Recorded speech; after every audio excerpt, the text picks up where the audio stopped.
unbelievable. Yes. But so are you as Miles Davis. Oh, Yes. thank you very much. You Thank embody the man. Oh, thank you so much. You're welcome. Thank you. I Yeah. mean, what a performance. Thank you. In Miles Ahead. Yeah. What can you tell us about your inspiration for portraying this particular point in Miles Davis's life? Well, when you're doing the research and you bump into this 5-year period where one of the most prolific artists of the 20th century stopped playing, as a storyteller, for me, I'm like, okay, wait a minute. What's that about? Yeah. How did that happen? What's going on in there? Did he come out of it? What does he do when he does come out of it? What does he say? So there's just all kinds of intrigue for that. And it also, for the narrative that we were creating, gave us the opportunity to have the storyteller in our movie being Miles Davis himself, kind of show you the externalization of an internal process. Instead of showing a man sitting at a keyboard just playing a chord or blowing a note and then writing something and tearing that up and throwing it away, it's just inherently non-dramatic. We wanted to create something that felt like Miles Davis. The whole movie, to me, I wanted it to feel like you're walking around inside a Miles Davis brain, like it's a Miles Davis experience. Absolutely. I definitely picked up on that. What about the subject did you connect with most? Just the music, I love that, Miles, though he's done an autobiography and he's, been interviewed many, many times, he's always said, if you really want to know who I am, though, listen to my music. And that's what I've connected to with Miles Davis my whole life. It's something that I was listening to probably earlier than I remember listening to it. But once I became aware of it, just was always into it. I played sax growing up. And so my way into Miles was always kind of be a Cannonball Adderley and the sax players and Wayne Shorter. Right. But just listening in Coltrane, of course, but just seeing all the different genres that he touched and all the different kinds of leaders that he created. Everybody that played with Miles went on to play with their own bands and create a whole different. He's the tree trunk, and all these branches that extend from him are just copious and creative and expansive. So that to me was really my connection with Miles Davis, the strongest connection. What songs of Miles Davis's did you, attach to embody the jazz icon? Well, I think he would take exception if I used the word jazz, but because just music, just you listen to, it depends on the mood I'm in. It depends on where I'm at, and I tried to put examples of all of it in the movie. Right. You hear rock, you hear funk, you hear fusion, you hear R&B, you hear hip hop, pure jazz, hard bops, straight ahead, the nonette, modal. You put all of these. I try to put all of these kinds of expressions of his music in there, and really, it's just all so cinematic that there's so many albums of his that you can just needle drop. And you're like, oh, that's a car chase. Oh, that's a love scene. Oh, that's a fight scene. Oh, that's the creative process. You just hear all of these different things in his music. Absolutely. So I definitely noticed in the opening credits, Robert Glasper. What was the decision to use him as a composer? Well, at first we were trying to work with Herbie, and Herbie was, doing lectures at Harvard and writing books and doing 4 albums, and he was really too busy to be our composer. And then Vince Wilburn, his nephew, Miles' nephew, said, Robert Glasper? And I'd only known him from Black Radio. I was like, no, I know his stuff from Black Radio, but what does he know about jazz, and what does he know about the roots? And he's like, oh no, the dude's bad.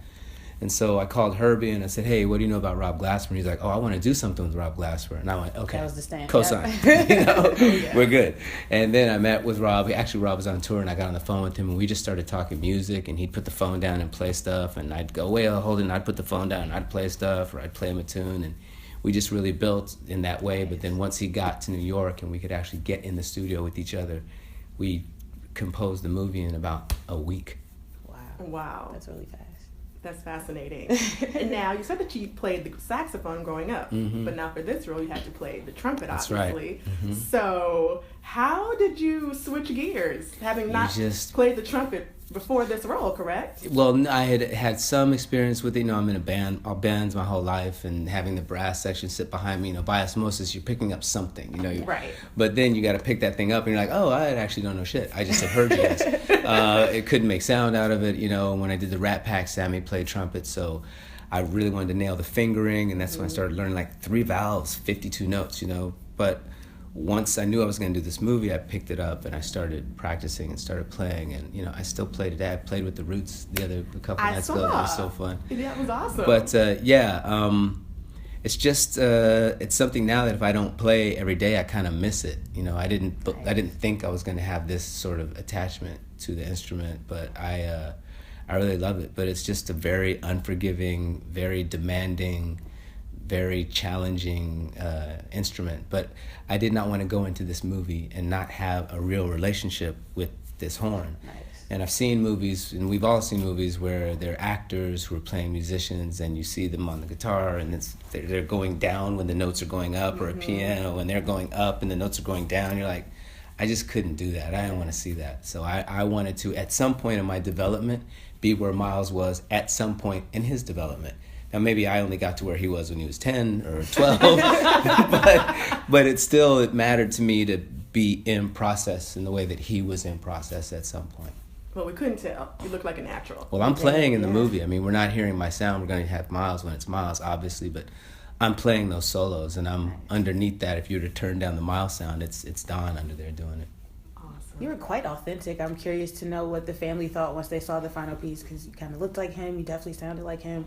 You totally embodied the character. Well, you have to poll each one of them. They all had different reactions. Okay. I mean, you know, Vince and Aaron came while I was filming it, you know, and Aaron is his son.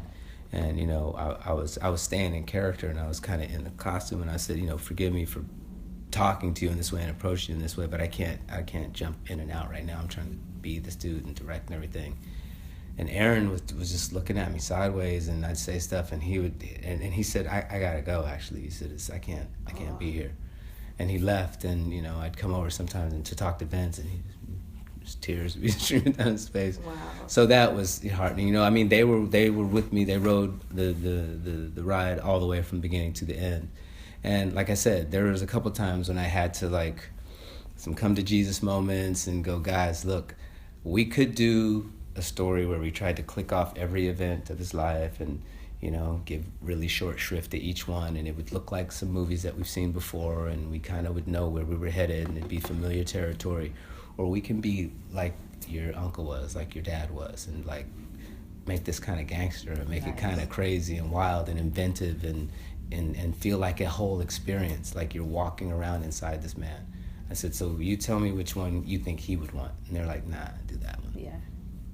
Definitely appreciate it. And speaking of gangster, Miles Davis got very gangster in this role. Yep. How factual was all that car chasing and shooting out and killing people? Well, I'll say that you can look at the record, and you can, you know, take a book, and there's a lot of research, and you can find for yourself what's factual and not. There's a lot of facts in this movie, but we were not as concerned with making sure we had hit all the facts, but that it was very truthful.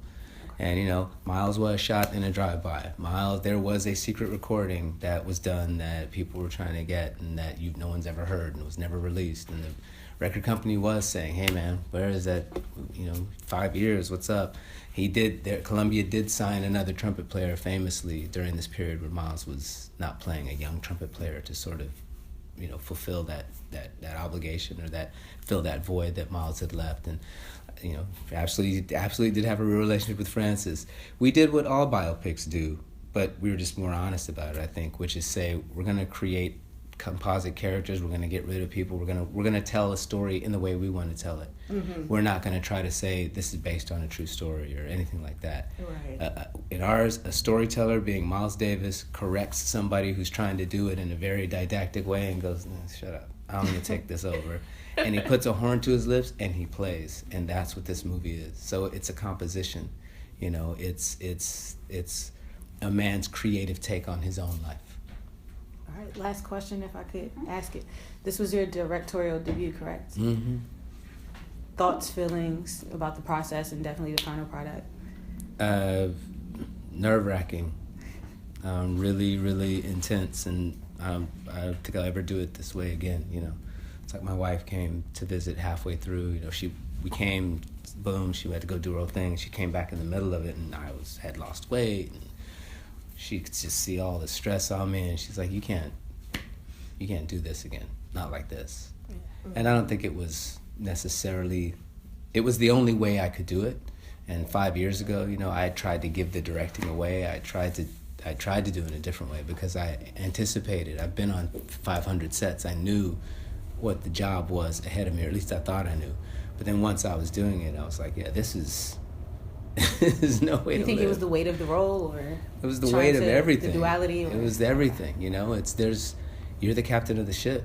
You know, and as the producer, co-writer, director, lead actor, writing some of the music, there was nowhere to hide. You know, there was nobody that I could offload all the responsibility to and just go do either or. I had to do all of those things at the same time, and having the weight of knowing that people were going to see it and that this take I was doing on it was going to be, and you know, we've seen a lot of people have rejected it and been like, I don't like this take, and it's like you have to take that on, but it all felt very meta Miles. You know, Miles had some of the worst reviews ever and some of the stuff that he'd done, but he didn't care about that. He had to follow the thing that was driving him, and at the end of the day, I wanted to be like Miles, and I said, well, I've got to follow the thing that's driving me, and come hell or high water, this is my voice out there. Perfect. I think that was a great soundbite, Tim. Achieved your goal of making Miles Davis come alive. Thank you. Film. And I love at the end, the dash. Yeah. And it's just open-ended, and then the performance with all of these current contemporary jazz greats. Yeah. Thank you for that. That was awesome. Thank you.